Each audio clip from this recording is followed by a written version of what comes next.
She's my friend. Don't worry, she will be awake in a few hours.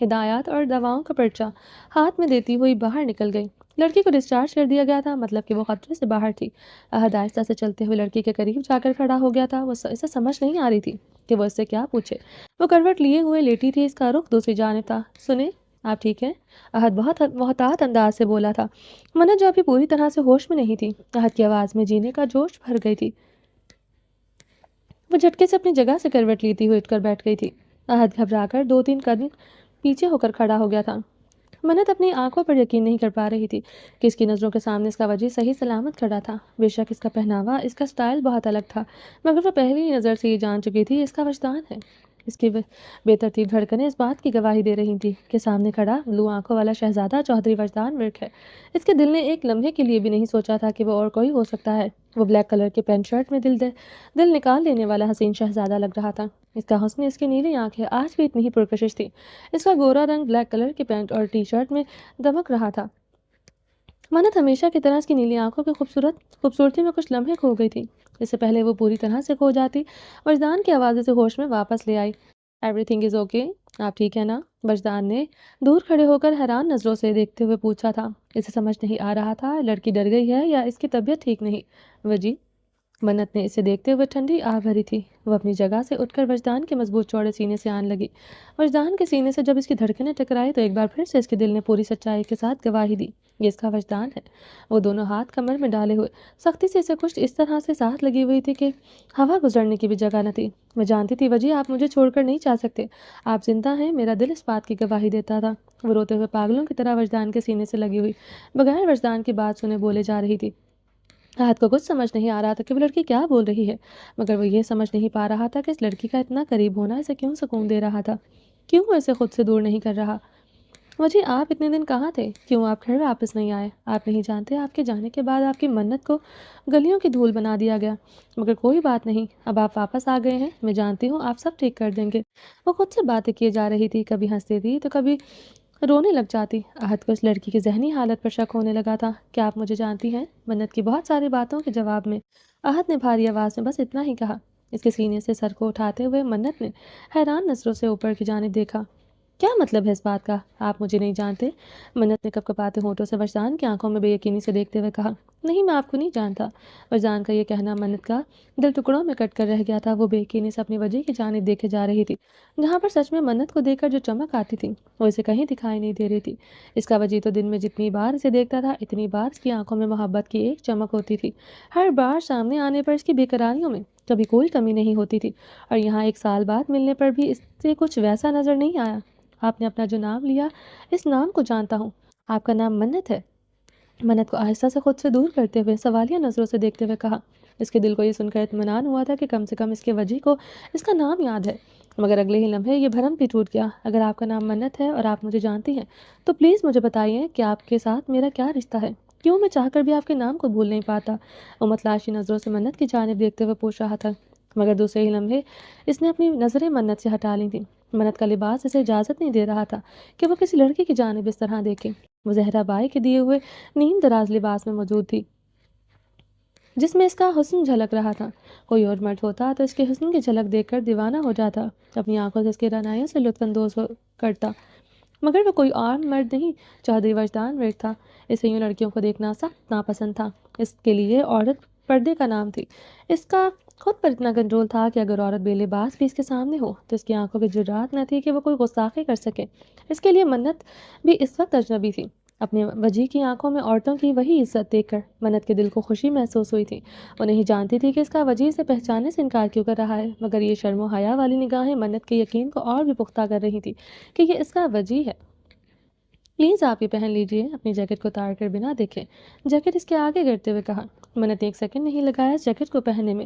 بے شک وجی اسے نہیں پہچان رہا تھا، مگر وہ جانتی تھی اس کا وجی ہے۔ اس کی جیکٹ کو پہنتے ہوئے منت کے دل کی دھڑکنیں بے ترتیب ہوئی تھی۔ جیکٹ کی خوشبو اسے میگنیٹ کی طرح اپنی جانب کھینچ رہی تھی۔ یہ اس کی وجی کی خوشبو تھی، جس کو وہ ہزاروں خوشبوؤں میں بھی پہچان سکتی تھی۔ پلیز بتائیے، اگر آپ میرے بارے میں کچھ جانتی ہیں تو بتا دیجیے، میں بہت اذیت میں ہوں۔ میں آپ کو اپنے بارے میں بتا دیتا ہوں۔ اصل میں میرا ایک بہت برا ایکسیڈنٹ ہوا تھا، جس میں میرے سر پر بہت گہری چوٹ لگی تھی۔ اس میں میری یادداشت چلی گئی۔ سب کچھ ٹھیک ہے، مگر دماغ کی بڑی نس پر سویلنگ ہونے کی وجہ سے میری یادداشت پر بہت گہرا اثر پڑا ہے۔